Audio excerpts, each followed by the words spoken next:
Ladies and gentlemen, very good morning. Thank you for joining us today. Just going to wait for maybe a few more minutes while the participants trickle in.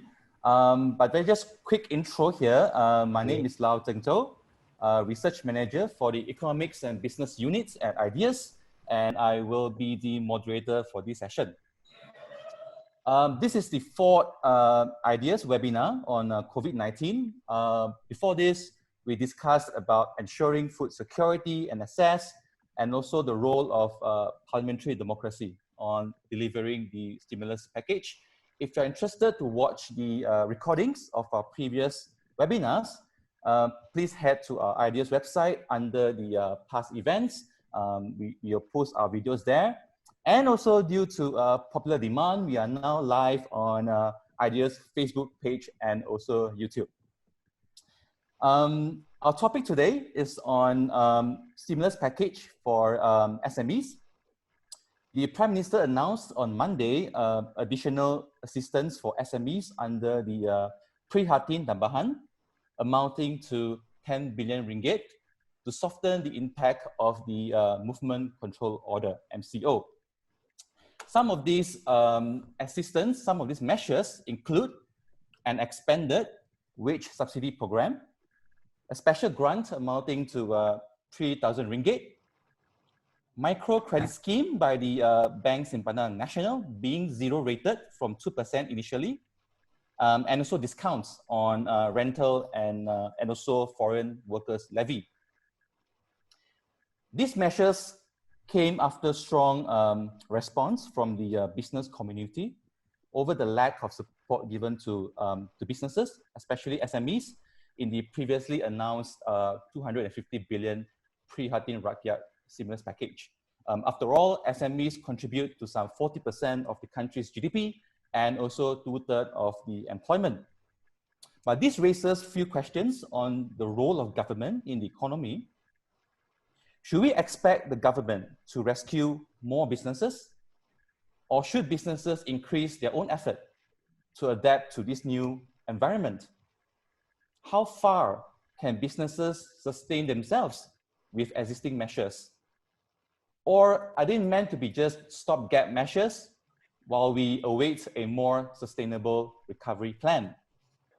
On recovery plan, what should be the government's policy direction to mitigate, on one hand, near-term risk with business insolvency, while also paving the way for a speedy recovery post-MCO period? Joining us on the panel today to discuss some of these questions are YB, Dr. Ong Kian Ming, Member of Parliament for Bangi, Dato' Michael Tang Hwa Keong, National President of the SME Association of Malaysia. We will be joined soon, Dato' Ng Wan Peng, COO of the Malaysia Digital Economy Corporation, or MDEC. Thank you, speakers, for joining us today. We will first invite each speaker to maybe give an opening remark for about 10 minutes before we proceed with the Q&A. As for our audience, you can participate in the discussion. If you're using Zoom, you can use the Q&A function at the tool box below. And if you're joining us from Facebook or YouTube, you can leave your comments there, and we will try to pick up your questions and answer them here. You can already start typing your questions, and our speakers can then decide to either answer them in written form or verbally during the Q&A. So let's get started. We will first begin with YB, and then Dato' Michael, and finally Dato' Ng Wan Peng. So YB, over to you. Thanks, Zheng Zhao, and also Ideas for inviting me to share some of my thoughts on this very important topic. I just want to make three key points in my opening remarks. The first point I'd like to make is to welcome the SME stimulus package that was announced by the Prime Minister, Tan Sri Muhyiddin Yassin, on Monday, 6th of April. I think this comes after the loud cries made on the part of the SMEs, and I think Dato' Michael, representing as President of SME Association, has contributed to this loud cries. My colleagues in Pakatan Harapan have also made similar appeals. because after the first stimulus package announced on the 27th of March, many of the SMEs felt they were left out. So some of the welcome initiatives that I think are good would be what you mentioned earlier. The wage subsidy has been increased. I think this is especially relevant for those SMEs with less than 76 employees. This wage subsidy has been increased from 600 ringgit to 1,200 ringgit for 3 months. And I think importantly, the condition that you have to have experienced a 50% drop in your revenue compared to January 2020, that has been dropped for SMEs with less than 76 employees. So I think this is good.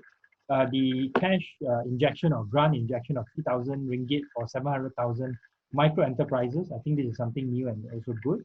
And finally, I think tax rebates on rental discounts given by property owners, I think is something that's quite welcome. There's still some gaps. I think SMEs which employ a high percentage of foreigners and also not been allowed to operate during the MCO. So manufacturing companies of non-essential items, operator of small hotels, for example, and also F&B chains. I think these are the SMEs that I think would still feel a lot of pain despite the new stimulus package. I also want to take note that even though the tax rebate on rental discounts has been announced, property owners are not obligated to give discounts to tenants. This is because there's no law compelling them to do so, and the amount that they would save from the tax rebate is actually less than the amount that they will have to spend in terms of giving discounts to the tenants. So unlike Singapore, which has passed a bill to allow for tenants who are unable to pay their rental to seek relief, not to abide by their contractual obligations for up to a period of 6 months, i.e. Not to be able to pay rent for 6 months because of changed business conditions. Malaysia, we haven't gone down that route yet. So people who are renting for their operations, I think will still be affected by this if, let's say, their property owners don't give them discounts. So I think that's the first point I want to make. Good announcements, but still some gaps. The second issue I want to highlight is that the fact that implementation of these policies is very important. Why do I want to highlight this point? Firstly, the wage subsidy that was announced will be coordinated and dispersed by SOCSO. We know SOCSO is used to dealing with employers, but I think this will be the first time in their history whereby you have thousands, perhaps even tens of thousands of SMEs who will be applying for this wage subsidy. At the same time, I also expect a significant rise in retrenchments. Hence, the applications for the employment insurance scheme under SOCSO will also increase.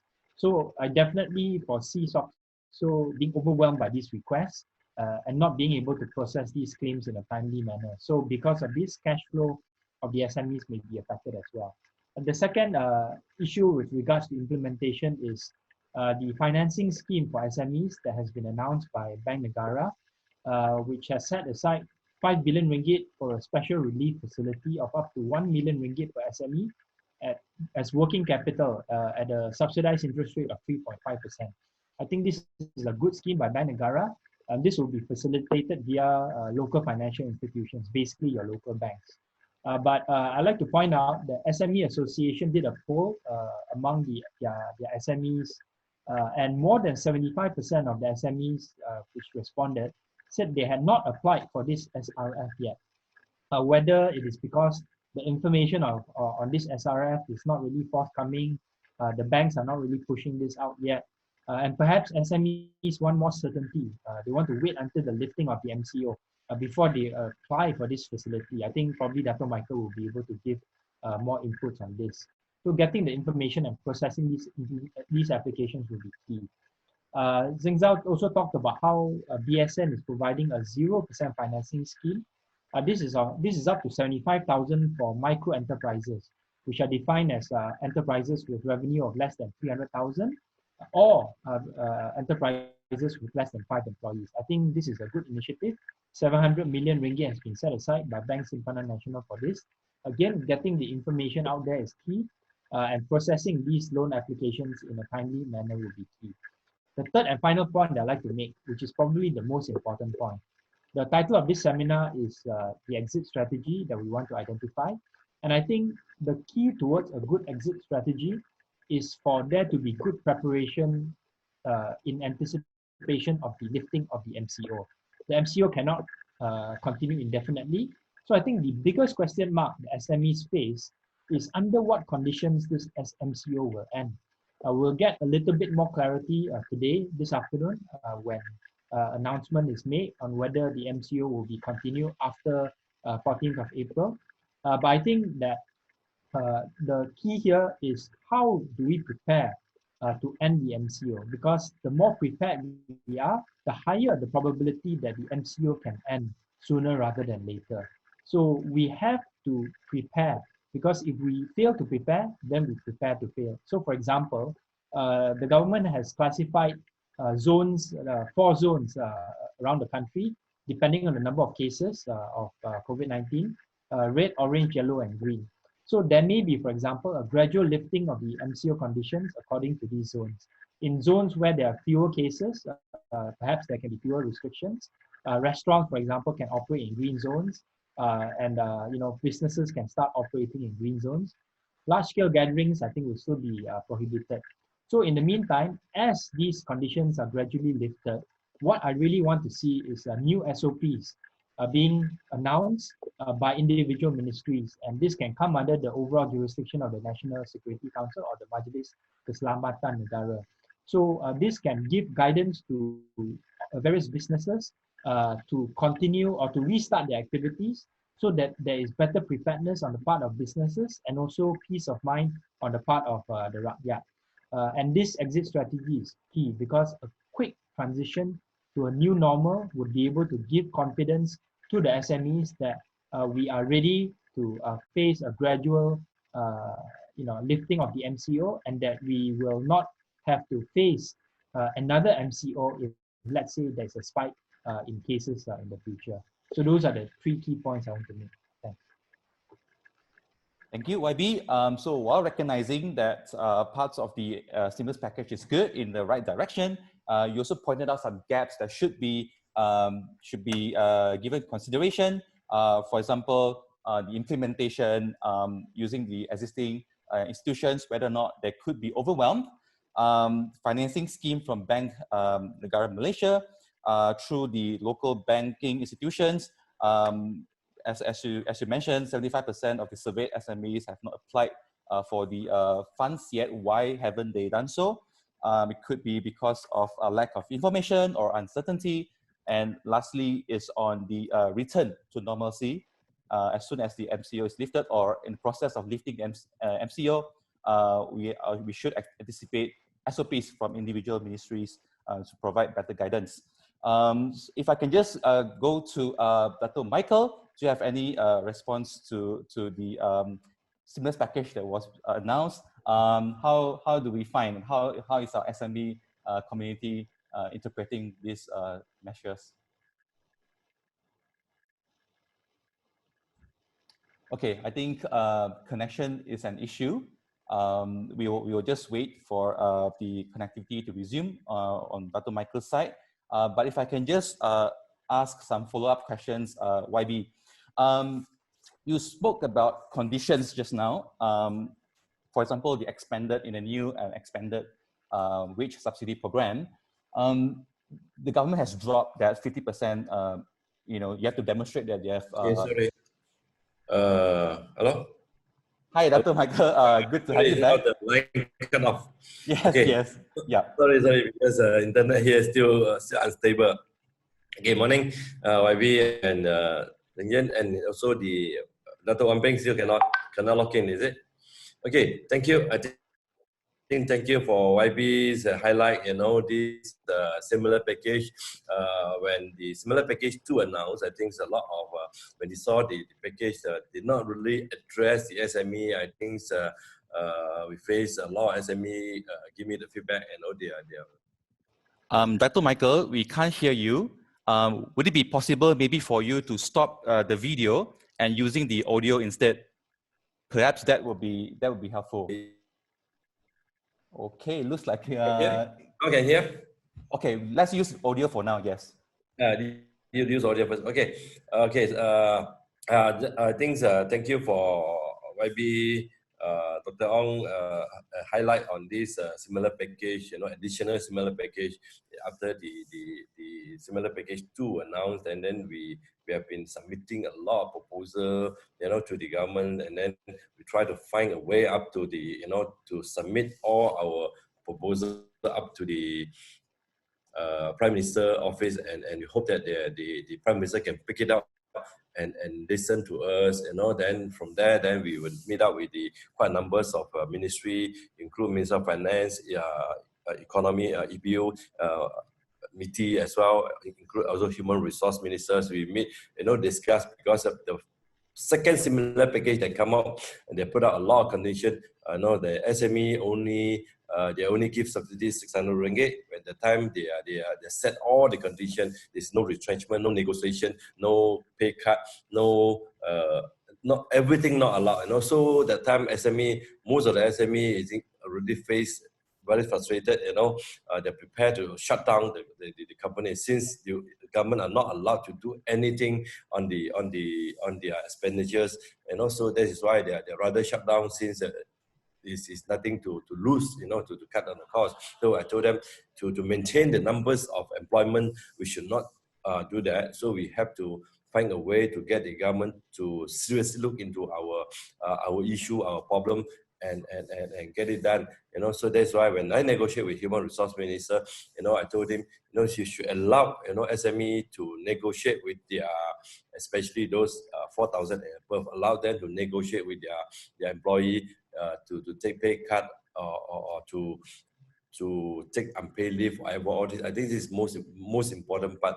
You can see, from our survey, the government show that the SME, the cash flow, the on hand, it can only last until March is 33.3%. Then the other one is last until April, 37.8%. These two added up together, I think there is 70% of SME cash flow totally dry out by April. So if you can see, if 70% dry out, I don't think the SME can survive easily. If 70% of SME dry out, I think easily 40% will stop their operation, easily 40. Then the balance 30%, they might find a way to struggle, see whether can extend another 1 or 2 months if government did not give any assistance from there. If just only we just subsidy for 600 ringgit, I think all the condition, I think majority SME will not able to survive.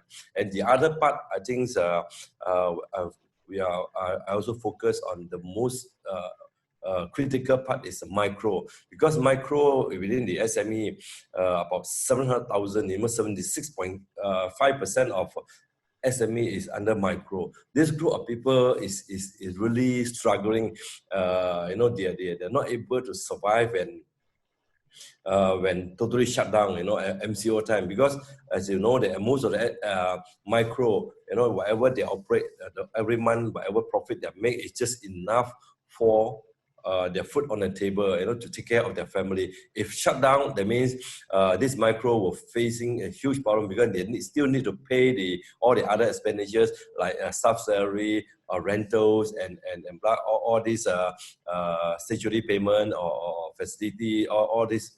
So I think this is a huge problem. So that's why when I negotiate discuss with the EPU, I told EPU that this group of people is very important. We must taking care first. This consists of 70%, 700,000, 76.5%. So this part we should make them easy when the government come to the subsidy to this group of people.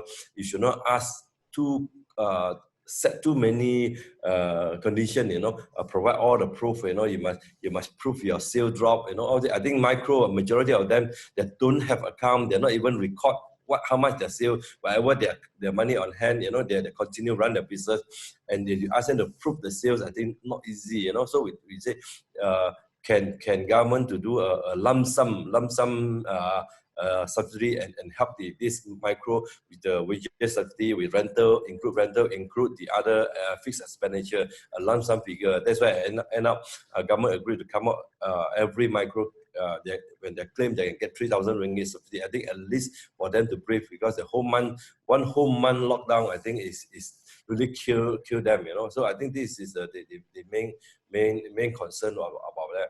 I think just now YB has mentioned that why 70% of SME did not apply loan.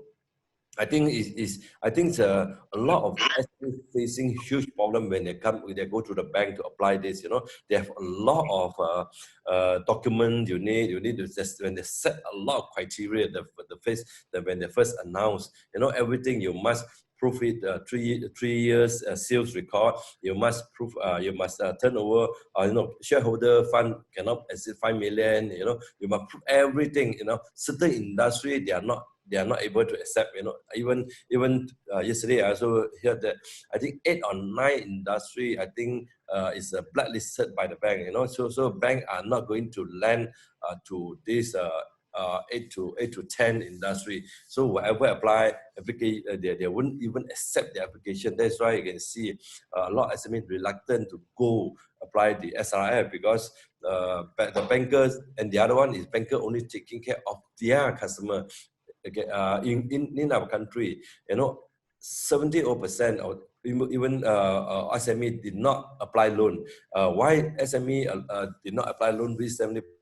Because a lot of SME, because they have problem to get loan from the bank, because bank only see your profit margin. If you got profit margin, then only they approach you for the loan. If not, they're not even able to. SME, they use own cash or their personal loan or their loan from the also facing this different when it comes to the loan side. When the Bank Negara announced when this they set all the criteria, I also discussed with the Bank Negara to try to release all the conditions, try to remove all the conditions so the SME able to apply. I think still a lot of bankers still refuse to accept our application. In fact, even yesterday when I checked with the Bank Negara, he said until today only 1,300 approved.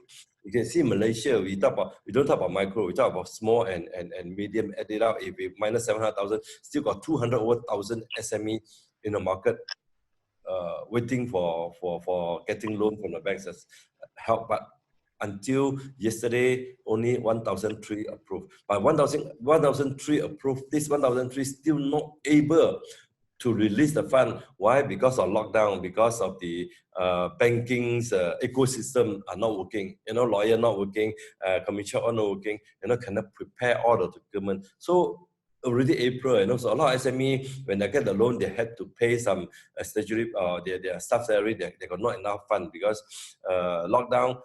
Why they cannot pay? Because there are a lot of SME, they have stock in the warehouse, or they have vendor did not pay them, because a lot of them start receiving the letter, you know, ask for delay payment, you know. So all these affect the SME cash flow. So we hope that the bank can speed up the process. This is the part, you know, we still negotiate with the bank how to go about.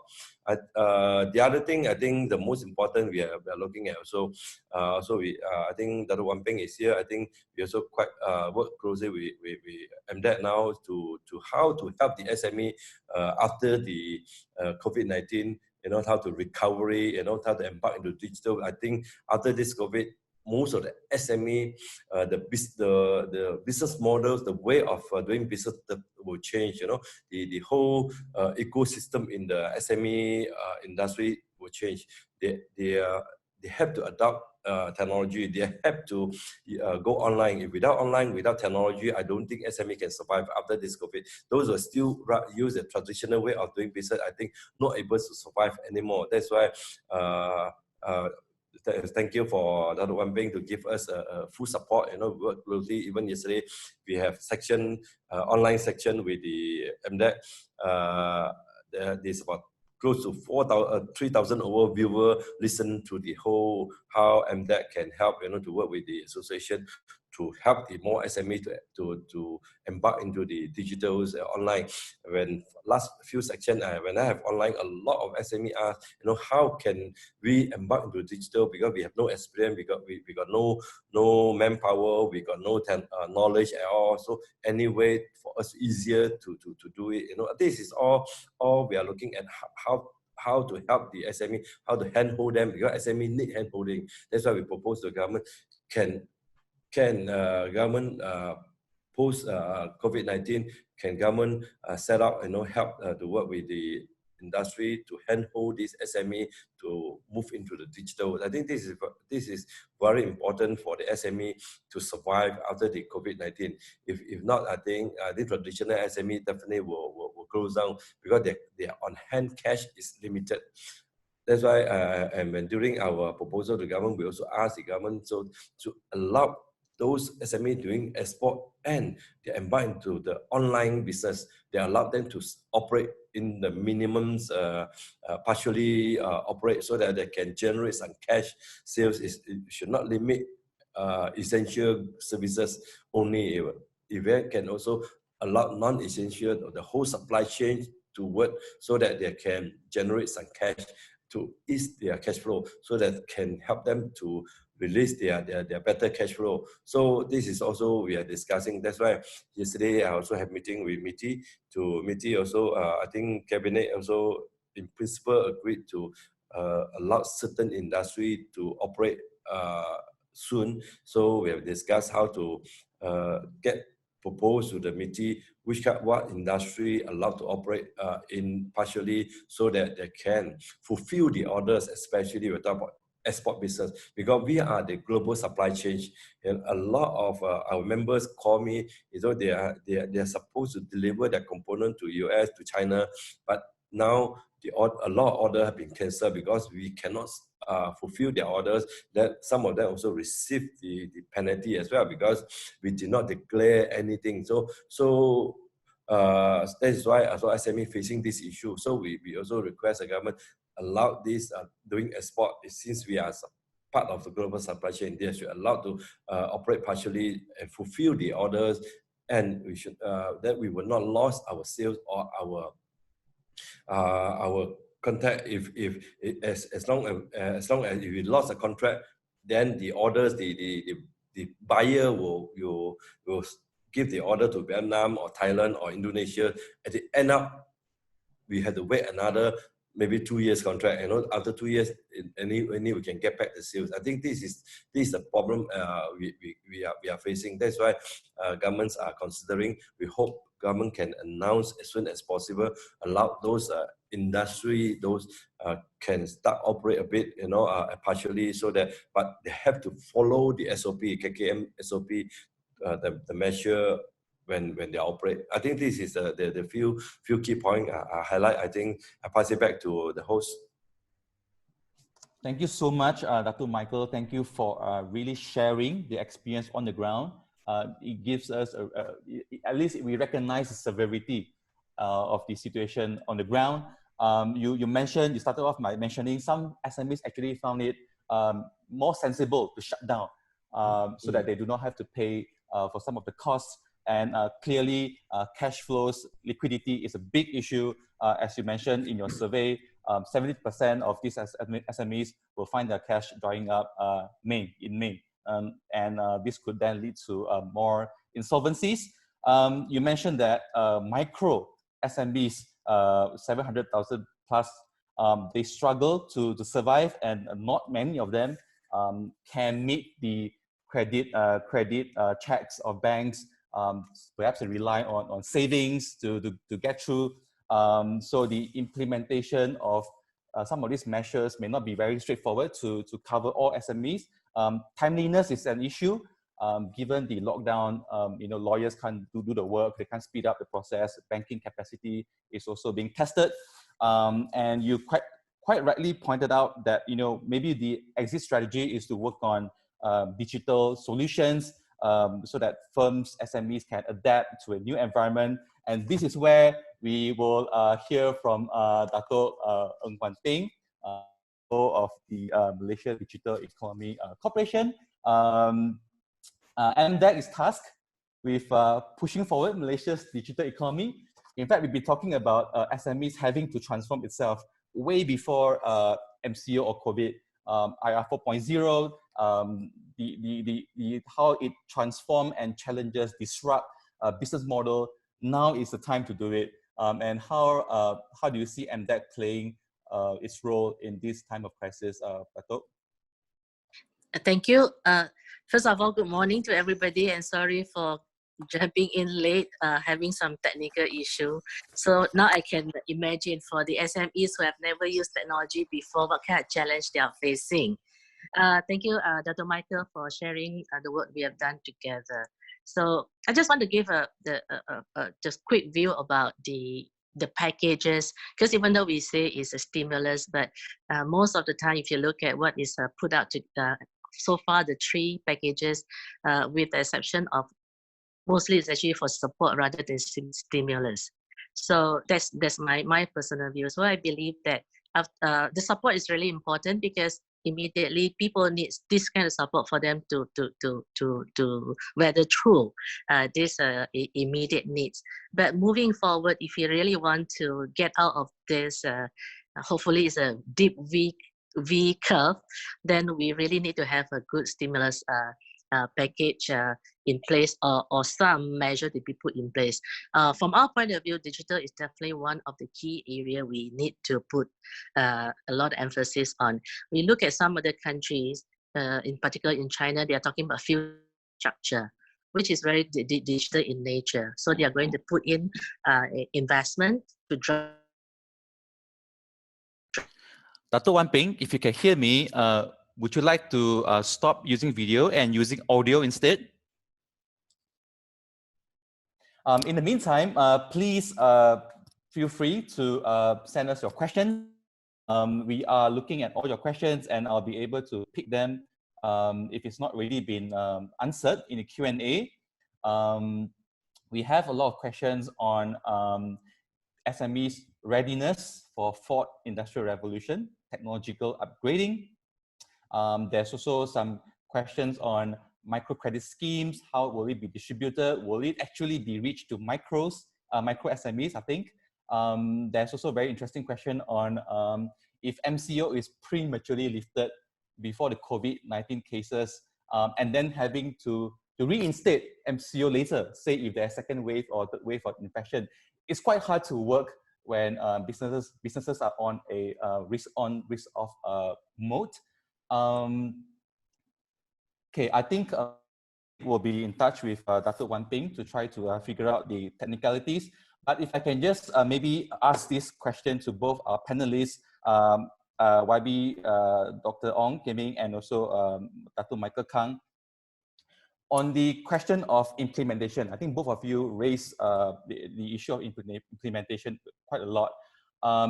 Would it make sense for the government to create some form of a central agency, for example, the SME Distress Center, like a one-stop center, one-stop platform, so that SMEs can reach help? They know how to get help, get access to these different funding facilities. And maybe in that platform, there is also a job database, because if employers were to go bust, they may need to find a job. So is there like a fallback plan for this group of people? And will we be able to provide professional advice? So if there's a platform for professional advice, if when you close down your business, what do you do with your physical asset? If you're running a cafe, what do you do with your coffee machine? So I think a lot of help is needed to transition either from business to insolvency, or to get out from the MCO period. So I'm not sure if YB, you have any thoughts on how can we streamline the red tape? Hello, can you hear me? Yeah, okay. Let me try to answer. I think your second proposal is an interesting one, whereby it is similar to setting up some sort of a scheme like Dana Harta that was set up after the financial crisis, the Asian financial crisis in 1998. I don't think yet because the distressed asset level as a result of this virus is not so apparent. But I think that's something to keep in the back pocket if the situation becomes worse. This approach, I think, has been proven to be relatively successful in the past and should be considered in light of current circumstances. On your first proposal to have some sort of a one-stop center, I don't really think that it would be good to try to reorganize government at this point in time, because like I said, even under the current system, you'll have a lot of bottlenecks already, whether it is with Bank Negara, with Bank Simpanan Nasional, with SOXO. To want to set up another sort of like central agency would deplete the government of needed resources in the current government institutions that are needed. So what would be, I think, more necessary is to have more transparent, perhaps beefing up of staffing operations among the agencies that would be the most in demand as a result of this COVID-19, whether it is SOXO definitely, or whether it's some of the other agencies that are related to, for example, the development financial institutions that would be giving out these micro and SME loans. Sorry, YB, just a quick follow-up, because you touched on DFIs towards the end, and that is something that I want to ask you as well. Look, I think there is reason why the banking institutions would require certain checks, right? To ensure financial stability. If they speed up the implementations or giving out loans too fast, maybe we will end up with some other problems as well. So, have we seen enough action from our DFIs? We're talking about Agro Bank. In your opinion, are they being put to use enough to help the SMEs at this point? You have to unmute, YB. Okay. My suspicion is that many of the DFIs are probably relying on their current customer base. If you notice, very few of the DFIs have extensive network operations. My guess is that Agro Bank probably has the most extensive one because it inherited the branches that it had previously. So in terms of reach, a lot of the DFIs would have rather limited reach. So you still have to depend on the commercial banks, the Maybanks, public banks, CIMB, and their SME arms, which I think many of these banks, they have expanded their SME arms. So the bottlenecks, I think, would have to be solved at the juncture of these private financial. Just to note, the Bank Negara special relief financing scheme is actually collateral free, right? So again, because you have the backing of Bank Negara, and also perhaps something that's not very well known among SMEs, you also have another government agency, which is Syarikat Jaminan National, SGPT, which is the government-owned credit guaranteed institution, to come and guarantee these SME loans, right? So we need to really discover what is it that is making the commercial banks not willing to lend to even their current customer base for these kinds of special relief financing packages. Thank you, YB. YB, if you can kindly mute your mic. If I can next jump to Dr. Michael. Dr., you mentioned about the challenges with trying to retain staffs. You mentioned about how you're negotiating with the Human Resource Ministry to consider other options, for example, like taking unpaid leave or pay cut so that SMEs can survive. And then you mentioned also about essential versus non-essential industries. If you can just let us know the situation on the ground. We live in a world organized by supply chain. So it's quite hard to say certain firms, you can get them to operate and other firms are not being allowed to operate when they all contribute to each other's production. That would also include staffs. As I can imagine, firing someone, you may free up some cash in these next 2 months, but having to hire in future and to retrain, that is also some form of cost. And how much of this is disrupting the supply chain in this country? So if you can just give us some different scenario that's facing different industries on supply chain disruption.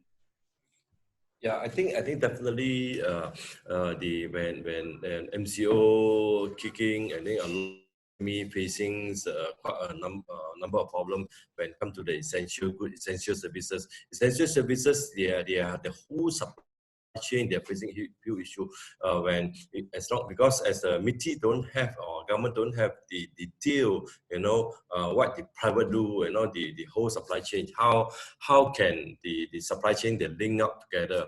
Like for example, very typical example, when government allow the 8 suppliers to operate, but they need the tray, the paper tray to pack to carry the egg. Without paper tray, that means they can't able to deliver the egg. This is the problem they face. So that's why when we discuss, give the feedback to the MITI quickly rectify, trying to talk to all these customer whoever apply, include the egg suppliers in the farm. So they asked us to provide the full list of their supply chains, their supplier list. So MITI will follow the supplier list and approve the supply chain, their vendor. Let them also allow them to operate to put up the whole supply chain. That's why I can see that a lot of SMEs still facing problems to get approval, because as I mentioned just now, at the MITI side or MIDA side, a lot of SMEs did not apply through MITI manufacturing license. So MITI don't have the data. They can only base on whatever they submit. Then they have to verify, they have to go online check whether this company got website and all that, what they are doing, whether they are really in the essential group, whether they are in the supply chains. I think to do this verification, it takes a long time for the officer to check, because I don't think officers are hands-on, or those who process the application was in the field before. That's why at the end, I have to step in and help. FMM also come in to help, to verify all the application, whether this is confirmed or this is genuine, this is not genuine.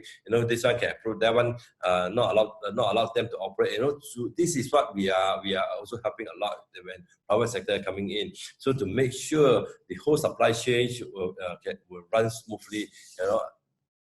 Officer doesn't know. Officer just only whatever the process according to the paper, according to what the information they have. Really, a lot of SME, they did not register. They did not provide enough information. Some of them when they submit, they also make it a lot of mistake. They include, because they only allow 50% of the staff to operate. But problem is some of the SME submit full list of the employee. So hope that everyone can work. I think this is the problem, because MITI already say that you can only allow 50% because of social distancing. Then the other issue is some of SME don't have the SOP, the health screening process. So they are also not allowed to operate, because without this SOP on their factory, when the staff coming in, the help you have provide them a mask, you have to sanitizer, all this, temperature measure, all those they have to do according to what KKM standard. So a lot of issue when this MCO came. So we try to help and rectify, include even some transport.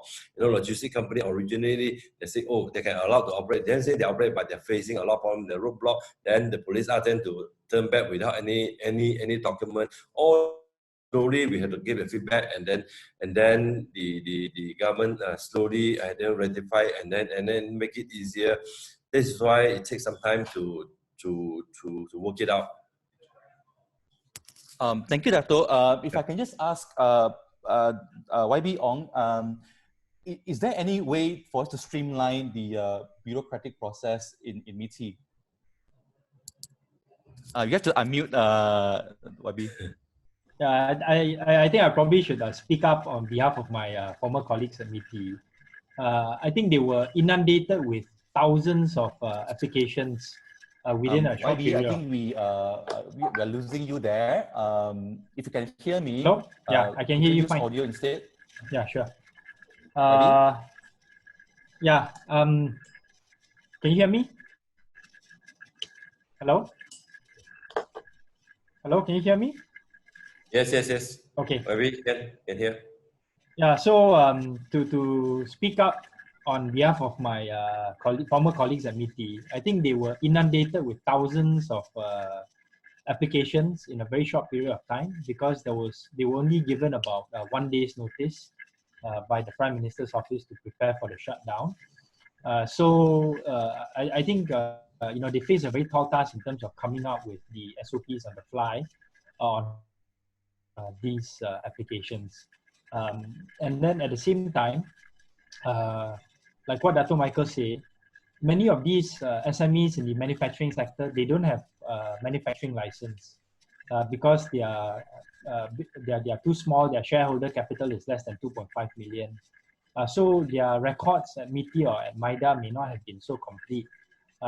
So I think the officers were forced to seek other ways in which they could verify the existence of these companies and that they're doing what what they say they're doing. So I think the bottlenecks were there. Not all were because of the fault of MITI, but I think over time some of these issues were addressed. Some of the issues have not been addressed. For example, some of the supply chain issues that Dr. Michael talked about.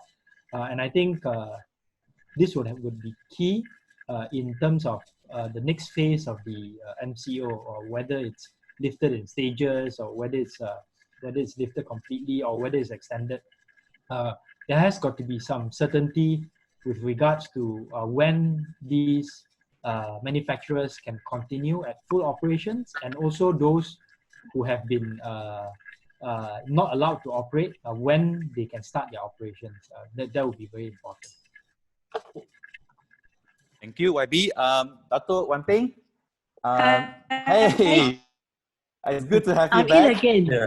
Yes, we have a lot of questions on technology. I was like saving those questions for you because looks like digital solutions is government's exit strategy, or the SMEs exit strategy from this situation. What do you think?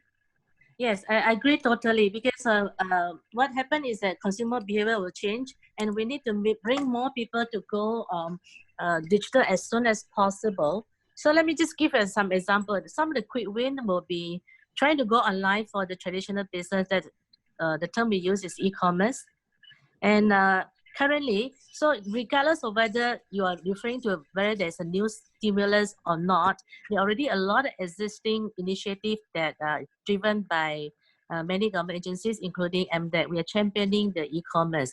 The last 3 weeks during the MCO, we saw the surge in the interest.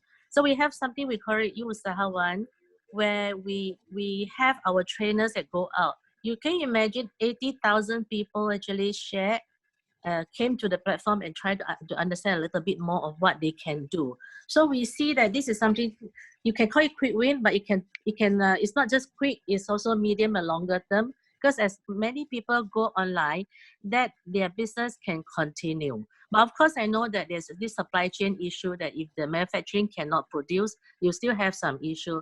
But I think that Dr. Michael is working very closely with MITI to resolve this issue. When we are able to return to work, this coupled with the e-commerce solution is going to help more people to reach out to the customer. And when they do this, obviously they have to learn about digital marketing as well. The good thing is all this, we already have like more than 100 modules that we have developed, and the SME who are interested can immediately sign up, and many of these training courses are free. So don't miss this opportunity. And at the same time, together with many industry, I'm talking about more ICT industry, we work together with them to compile a list of solutions. Either they are providing it free of charge, or at a very heavily discounted price. So do that. And we also have some arrangement with we call them technology service provider to come up with packages to help SME on board to use digital in a matter of weeks. So this is something we want them to do. You probably heard of this. I'm not sure whether that's been mentioned just now. The SME digitalization grant, that one will continue. And we are also talking to the champion, which is Bank Simpanan Nasional, together with partner SME Bank, to look at how we can expand the category. We have started with 5 categories, and in order to help people to quickly adopt, we are also discussing with them on how we can expand the category to support more digitalization. And in the medium term, there's this smart automation grant that is championed by MDEC. We'll be rolling out in perhaps 1 or 2 months' time. This is more to stimulate the business to move forward.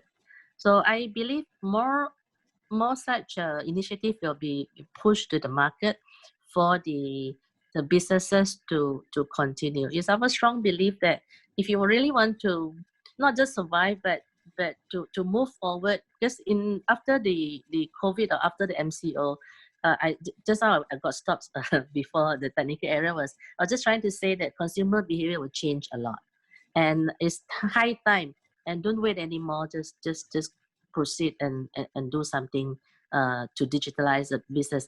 When we talk about digitalization, we are not saying that everybody can do the same, but at the very least, the first step is to have a digital presence. Online presence is important. Have a Facebook page if that's what you want, and start then exploring how to use a different tool to be better. And that's what I want to share for now. Sorry, I forgot to unmute my microphone. Dr. Wan Peng, I think we have a lot of questions on digital adaptability. There are questions about how effective the programs have been, considering that not all SMEs can adopt technology, and some, because of nature of business, maybe digital adoption may not be very relevant. If I can use the Prime Minister's example of Lee Beauty Salon, I can't imagine how you can digitalize the delivery of this service. And also, I think there is a lot of risk when it comes to adopting technology as well. We are talking about making new investments to install new systems, undergo some user acceptance tests. Not many SMEs are quite fond of the idea, especially now, given that liquidity is probably a bigger problem. So how do you see we can change some of this mindset or to provide the right incentives so that SMEs see the longer term benefit of digital solutions? Yeah, very good questions. I agree that not everything 100% can be changed to digital. If let's say you insist on doing things the old traditional way, you use a beauty salon as an example. So where you can use technology, okay, let's say you run your business as it is. Technology can help you to continue to communicate with your customers. You can use the digital platform to manage your customer CRM, we call it customer relationship management, for digital marketing. These are the things that you can do for the time being. So obviously in certain places, people are also, we call it pivoting your business. If let's say during MCO, there's not much you can do. So you perhaps need to look at creating content to provide some maybe online so-called consultation with your on, let's say beauty salon is of course if talking about hair cutting, perhaps you cannot do much, but beauty you can still do a lot, like let's say how to put on makeup, how to use skincare. These are the things you can still do offline. And then if you say you have products to sell together with that, then you can use the e-commerce to help to deliver this product to your customer. What I'm trying to say here is that you need to look at reimagine your business. If you insist that I can only do it my standard way and I'm not willing to change, then the benefit of digital can only be a certain part of it. But if you're willing to look at slightly differently to deliver your service, that is possible. And I also shared with many people that in terms of adoption for professional services is very low in Malaysia. So this is another area that they can use this opportunity to start looking at, number one, use technology to deliver their service. Secondly, looking at the situation moving forward, there are a lot of new requirements or surface. Professional services like accounting, audit, legal advice and all. If you bring it online, that's one. Secondly, you do a sharing economy type of approach where you design your business service offering in a new way, like insurance. In the past, insurance will take a long time for you to engage a customer asking to sell to them. And there are still unserved market like SME market where they want to buy insurance as per use basis. So these are all the things that we have to start rethinking. It's not just about, because you heard of the term garbage in, garbage out. If I just want to take my old way of doing things and put it on digital, the benefit, yeah, you may as significant as you change the way how you design your process, you change your way how you want to deliver your service, and use technology as a tool. We used to analyze things using data analytics, but the term analytics was not used because you only look at the type of data that you have. But imagine if you use some of the services of data analytics, and that can help you to analyze your business better, plan your cash flow better, even that. And just like you also asked about the cost. One thing I would like to share is that now, because of technology, the technology advancement, the cost has been, I think, come down quite a bit because you can subscribe a service. You don't have to own a software. You don't have to own a platform. You can subscribe to software as a service using cloud technology. It can be in the matter of, ranging from even below 100 ringgit per month. Depending on the service what you want, of course, but it's very affordable today. So don't think that it's expensive. You can try something that is more relevant to your business. And I will still say that go back to, if you can get an online presence, do e-commerce. With that, you can see immediately some bottom line impact to your business. And then from there that you can go on. I'll give an example like our e-usahawan.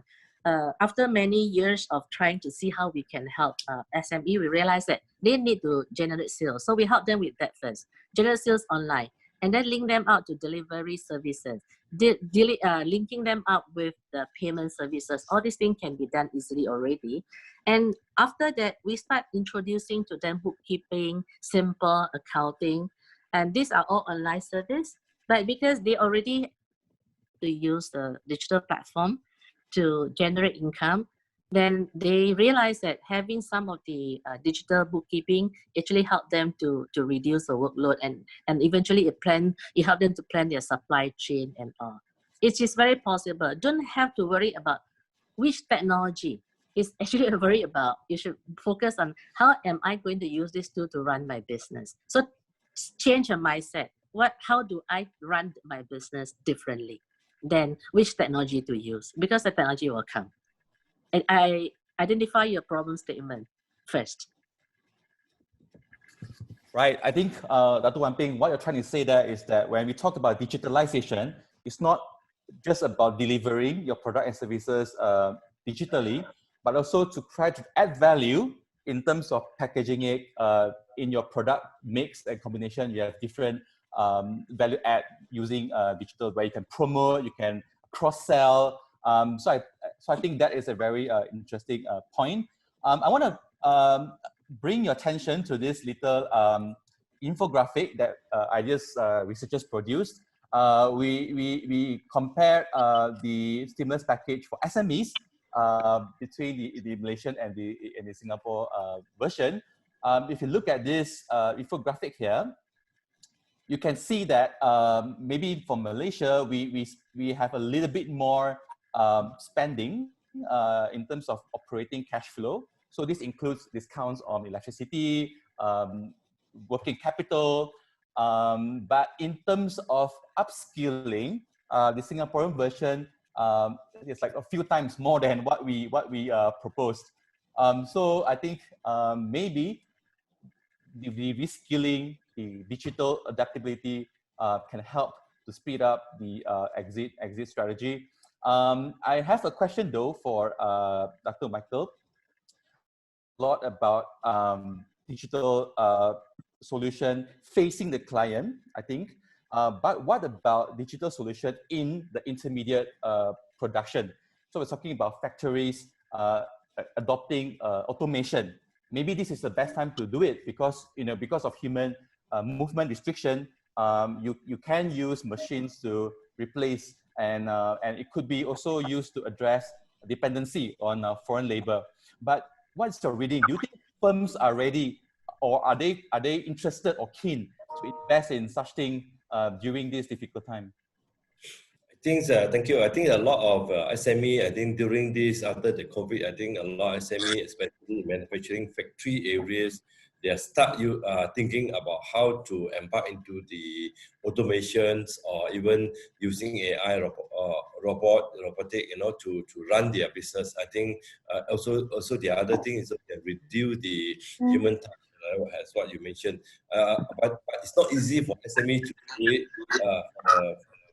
Currently, I think they're also facing quite numbers of challenges, on the how to do it, how to and where to get the solution. All this, I think the last 2 years ago, government had budgeted 200 million grant for the SME to embark into the IR4. That's why a lot of, I think our YB did promote very aggressively, on the IR4 assessment program. We also work very closely, association with the YB, Dr. Ong, on the nationwide talk about the how SME can leverage on IR4 grant to embark into the operation on their automation. And this is very important. Quite numbers currently, numbers already got assessment from this IR4 and to embark in. I think there's also the grant that's from 30-70, 60-40. I think this. I think maybe on can elaborate more if you are interested on that. Around a lot of SME are looking into it on how to use the technology to run it. That's why I keep on tell the SME best sit down now and sit at home. Is not quietly sit at home, but must spend some time thinks about their own business, how to change their own business, how to transform their business, what kind of innovation they can put it in to enhance the way of doing business or their operation, or how to digitize their operation, or how to, as factory, how to modernize it, dependent on the laborers to operate their business. And I think the government have a lot of grant to assist. And okay, I think we just lost Dr. Michael there. I would like to next point to YB. I think we discussed quite a lot about SMEs, the stimulus package, digital solution as the way forward. But I think we should also talk about the informal sector. I think we should talk about self-employed entrepreneurs running business online, for example. The existing measures are not quite straightforward to this community. For one, like they are not registered with SSM or LHDN. So the traditional, conventional channel may not be best used for them. And also startups. I don't think there's a lot for startups as well. How best do you think we should look into the informal sector? I think that's a good question. I'd like to point your listeners, the attendees, to the report that was recently published, I think on the 6th of April by Khazanah Research Institute on the informal sector, which they estimate at about 1.4 to 1.5 in this sector, roughly about 10% of the overall workforce of 15 million. And a large proportion of these workers in the informal sector are actually self-employed workers. these would be people who work on a part-time basis, work from home, go to the factories, work part-time, petty traders who are not registered with SSM. And you are right, the current system doesn't really help them apart from the cash assistance for under the BPN as well as DSN schemes, the Prihatin scheme as well as the Bantuan Sara Hidup. And I think the best thing that the government can do is to try to resume business activity under a new normal.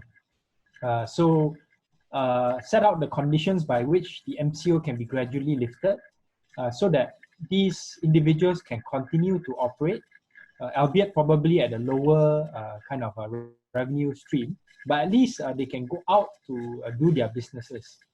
And of course, some of the digital kind of initiatives, I think would be helpful.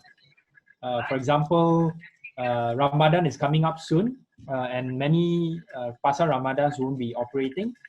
So what the Selangor state government has done is to work together with one of the food delivery providers to set up this e-bazaar system, right? So to be able to facilitate that. I will only say in response to some of the comments that were also posted that some of these delivery services, they charge a relatively high rate, sometimes 20 to 30% of the price. Of course, you can put delivery charges there to recoup it. But I think if let's say, there's got to be sort of like a cooperation across the board, then I think the government working together with some of these private sector delivery providers, they also should ask them to reduce their prices so that they can encourage more people to get on board these kinds of delivery options, digital delivery options. But YB, just quick question here. Shouldn't this be a market-based conversation? Shouldn't the delivery providers, because of competition, because more entrepreneurs seeing a business advantage and they want to come in, and we should allow market to react to overpricing, for example, rather than having some form of government intervention to it? I think in areas where the government is working with these providers, then there's room, I think, for there to be a negotiation. This could be part of their CSR contribution. Of course, these providers can choose not to work with the government. That's their market choice. But of course, given the fact that I think in the long run, if they get more business, even if let's say they charge a lower fee, they may be able to recoup it in terms of volume in the longer run. So I think it can be a win-win solution for all. I see. Okay, I think it's 12:15. We have about 15 more minutes. I think let's try to slowly wrapping this session up. If I can just maybe invite each speaker to spend maybe 5 minutes for a closing remark. I think the question here is that, in my view, I think demand is artificially suppressed. I mean, demand trend was quite strong before announcement of MCO. If MCO can be lifted soon, I think demand will be able to rebound quite quickly. If not, what we could be seeing is that we try to get out from a public health crisis just to get into an economic crisis, considering that all over the world global demand is also softening. So, what is your big picture view on how should the government policy direction be from now until when our economy rebounds? How do we speed up that recovery phase? Maybe I can do it in a reverse order, or maybe get Dr. Wan Peng to start, and then Dr. Michael, and finally ending with YB Ong. So Dr. Wan Peng, what's your big picture take on recovery plan? Okay, the way I look at it is that, number one, I agree with you that at this moment, if let's say MCO can be lifted fast enough, many of the activity can come back, at least local. But I think on localization, because outside of Malaysia, other countries are still having some issue. So we cannot expect it will be business as usual. We need to look at market that's more ready for Malaysia. Like for example, we have good relationship with China. So whether we can look at attracting investment from China as well as looking at how we can export a little bit more to country like China. That's a first step. Secondly is about upskilling. I think it's really important that to recognize that the world will be different after this COVID, and digitalization is definitely a necessary step for all business to consider. Start small, but start nonetheless, and and quickly move to using digital technology for you to expand your business and learn and during this time try to upskill yourself. There are a lot of people say that it's expensive, but it's actually not true because there are many free or very affordable courses. You don't have to like rush to take a 30,000 course. Less than 1,000 you can get it. So this is where we can learn. I just want to quickly go to this issue about the price of delivery. Is true, but many of the big players we talk to, they're also willing to come in and just to cover costs. But you also have to understand that this sector hire a lot of this informal economy. The riders, for instance, they probably at a good month they earn about 2,000. You ask them to charge less, then we are also like robbing from one and give it to another. So all this market sentiment and market balancing the supply and demand is also very key. And always look out for a lot of the service that is provided by government as well as a private sector. I just read an announcement by one of the private sector. In this case, maybe I can shout out since it's a good thing. Like Lazada is setting aside 10 million ringgit to help like 50,000, especially the farmers, to help them to onboard. So all these things we should continue to look out for. And one thing to advise everyone else is that many workers are still not feeling it yet because they still think that, oh, government is telling the company to continue to employ me. So don't take that kind of sentiment. For us to get out of this one, government, business, and individual has to come in together to be willing to discuss and contribute our part so that we can go through this difficult time. If one party believes that it's other people's job to get us out of this, then we'll be in trouble. But I think if all three parties can come together, even as an employee, if let's say your company is having a problem, so you must be willing to look at, okay, maybe a little bit of right sizing, a little bit of a pay cut is acceptable, then everybody go down the drain together. So that's what I would like to share here. Thank you. Right, so it sounds like some form of risk sharing and cost sharing. Dr. Michael, you have anything to add? Okay, I think we just lost Dr. Michael. YB Ong, would you like to step in instead? Yeah, sure. I think we have to face reality that whenever the MCO is lifted, whether it's by stages and when it's completely lifted, we will have to adjust to a new normal. I don't necessarily agree with your view that we can have a quick rebound back to what we were before this, because the practices of social distancing, cleanliness, hygiene, not having large-scale gatherings, having different SOPs that would affect each and every sector, each and every activity would come to define the new normal, at least until a new vaccine is developed. And this will not just affect Malaysia, but also affect other countries. And Malaysia, given the fact that we are open trading nation, we also have to look at the impact that this virus has had and will have on other countries.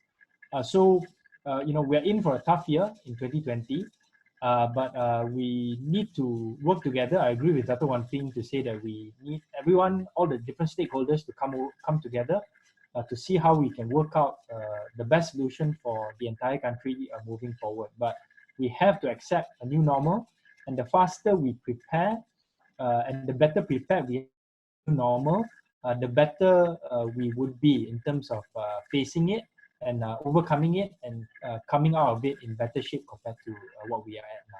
That's all. Thanks. Okay, thank you, YB Ong. We are waiting for Dr. Michael to connect to audio. Dato, are you there? Yeah, I just connected Okay. because my notebook is totally cannot. I'm using my handphone now. Okay, come. Okay. All right. If you have any closing remark, Dato? Okay, I think the most important, I think, as you talking about SME should not sit down at home, just wait for the COVID MCO finish and then only start the business. I think this is time sit at home to learn how to innovate, how to transform their own business, to think away current how to run their business, to make it more effective way, or learn something online, to get their staff go online to learn digitals, how to I think this is the best time to diagnostic their business, because for the past SME always say that they got no time, their time is used to make money, every day, they got no time to send their staff for training. I think this is the best time since lockdown, 1 whole month at home. I think they're not allowed to go out. As say, this is the best time. That's why to think about their business, where go wrong, which is the areas should do some modification, and to make their business more effective way, and where to generate.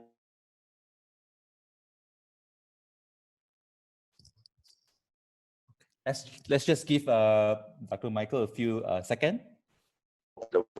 Yes. Yeah. So Dato, now it's a time to reflect and to re-strategize and yes. Yes. Okay, so I think that's probably we are arriving at the end of the seminar, and I just want to thank once again YB, Dr. Ken Ming for joining us, Dr. Michael Kang, and also Dr. Wan Peng.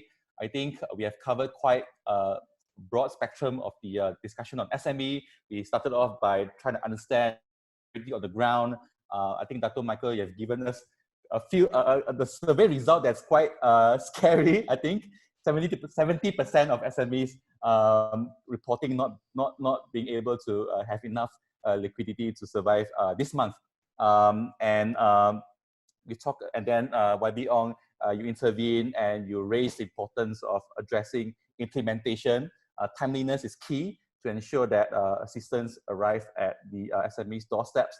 And towards the end, Dr. Wan Peng, you intervened and you provided a lot of programs, introduced quite a few programs on digital adaptability, and also a key point that it's not just about delivering of services digitally, but also using digital as a way to add value to your product mix. Thank you so much for the audience for joining us as well. Your questions, we have tried to ask them, try to combine and ask them as one question. And this recording will be available on our Ideas website, and also our past recordings. If you're interested, you can head to our homepage.